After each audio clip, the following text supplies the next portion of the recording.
it never really had a chance of working. The way recalls work, recall signature collections work in Michigan, basically requires paid people to make them work. You can't do them with volunteers. I've written quite a bit about this on my Michigan Liberal postings, the technical politics section of Michigan Liberal. But here's the short version. If you're collecting just 1 or 2% of all the voters in a district, say you have a nominating petition or certain kinds of initiative petitions or referendum petitions, and you only need 1 or 2% of all the voters to sign, you can pick those up at random locations. If you need 5%, which is a typical referendum or initiative petition, you can still pick those up at what I call random sites, by just going in front of the post office or the Kroger or bus stops or high school football games, places lots of people gather. But as you get to percentages of the voting public above about 5 or 10%, that method breaks down. And you can't make it work by working hard.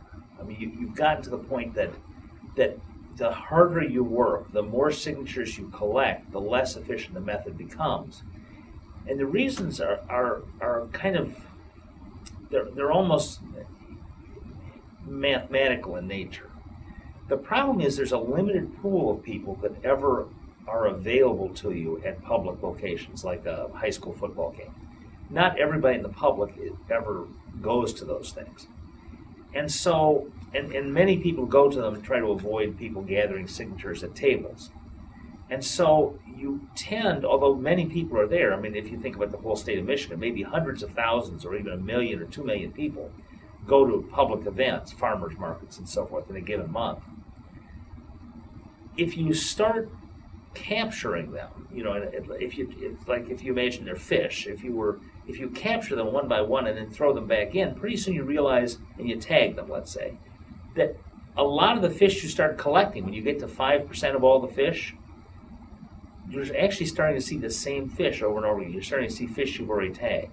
In the case of people signing petitions, you're starting to see people who have already signed your petition. And they start becoming a larger and larger fraction of all the people you encounter. Now, again, if you're only looking for 1% or 2% of all the voters in the state, that's not a big problem because the phenomenon doesn't become a problem at that level. But at the point you need, for example, for a recall petition, 25% of all the people who voted in the last gubernatorial election, that means that you really need to get a substantial fraction of everybody in the state to sign. And in the case of a recall petition, half the people that you approach will turn you down anyway, because they just don't approve of recalls, because they don't want to be involved in controversy, because they actually support the person whose name is on the ballot, because they feel like it's too major a step for them to take this casually. But for whatever reason, if some people turn you down, and some people never appear, and to get 25% of all the people who voted in the governor's election or the last major election to sign requires more and more effort to get any good signatures. This is made even worse by the quirk of Michigan law that if you have a duplicate signature, in other words, you manage to convince a person to sign, but they've already signed it once, you don't lose one signature, you lose both signatures. In other words, both of a duplicate pair. If there are a pair of signatures by the same person, neither of them counts. And so you don't have much problem with duplication at 1%, 2%, 5%. But as you go above 5%, you're starting, because you've encountered these same people and you're starting to plead with them over and over again. Some of them aren't quite sure which petition they've signed. Some of them are just trying to accommodate you. Some of them honestly forget that they signed it when somebody caught them at some other event, or they didn't know what they were signing, they didn't know it's the same petition. And so you're starting to have a larger and larger fraction of the signatures you do collect turn out not only to be invalid, but to consume a signature that was previously in your count. So that's a long answer to your question, why didn't it work? The reason it didn't work is you can't collect enough signatures to do a recall election based on volunteers. You just can't do it. And the more you try, the more you put resources, the more you set up more tables, the more you have more volunteers, the more you tell people how important it is to do it, the more you run into these problems because you have a larger and larger fraction. You finally cover the high school football game, a third game, let's say, a third home game in some town, and maybe 50% of the people you approach have already signed or already refused. And so half the people you approach now tell you, no, I've signed it, or how come you people are still here? I don't want to sign it. I keep telling you I don't want to sign it. And of the people that you do get to sign, so in other words, your efficiency is dropped by half because half the people you approach, you've already approached, and you can't get anything more out of them. But of the people you do get to sign, a substantial fraction of those turn out not to be good signatures, and in fact to destroy signatures you've already collected. So this means that you face this more and more steeply inclined curve where you have to do more and more collection to get one more good signature or 1,000 more good signatures. Now, in the case of the gubernatorial recall, you need roughly 800,000 good signatures. 800,000 good signatures given the percentage of people who will sign the wrong petition because they're required under Michigan law to sign one for each township and each city. Many voters don't know their city or township. You're collecting this with unpaid people who are untrained, and so they'll get it wrong in many cases. People think they live in the city of whatever, and they actually live in the township just outside it or whatever. They don't realize they're still registered to vote across the street or wherever they were last registered. So you lose some percentage because they signed the wrong petition. You lose some percentage because they're not actually registered to vote. You lose some of them because there's a technical defect on the petition, like it's dated incorrectly. And you lose some of them because they're duplicates.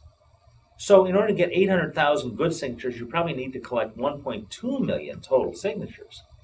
Well, 1.2 million requires you to approach essentially everybody who appears at public events for 3 months in the state, in other words, about 2.5 million people, and plead with each of 2.5 million people to sign.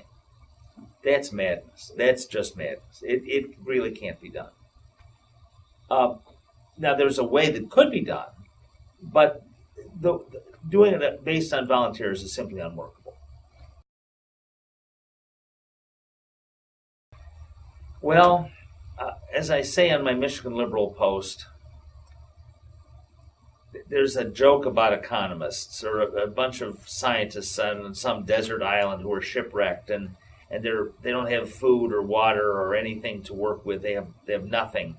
And they're all gathered around all these academics trying to figure out, their best option, their best chance to save themselves. And the economist has no problem at all. He just says, well, first, let's assume a boat.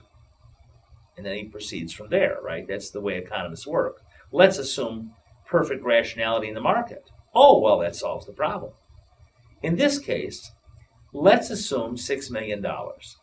Okay, I can solve the problem with $6 million. The first thing you do with $6 million, see, I can't figure out, just like the economists can't figure out, so where did the $6 million come from? Well, that's not my problem. I'm just assuming the $6 million. You'd hire, first place you'd have an office staff. You'd have control of petitions. In other words, you'd know who had them and when they were circulated and when they're back. You'd check them as they're turned in, so you'd deal with a duplicate problem. And you would do most of the work not at random public locations, again, farmers markets and high school events and transit points, where buses meet and so on. But you do most of your work door to door.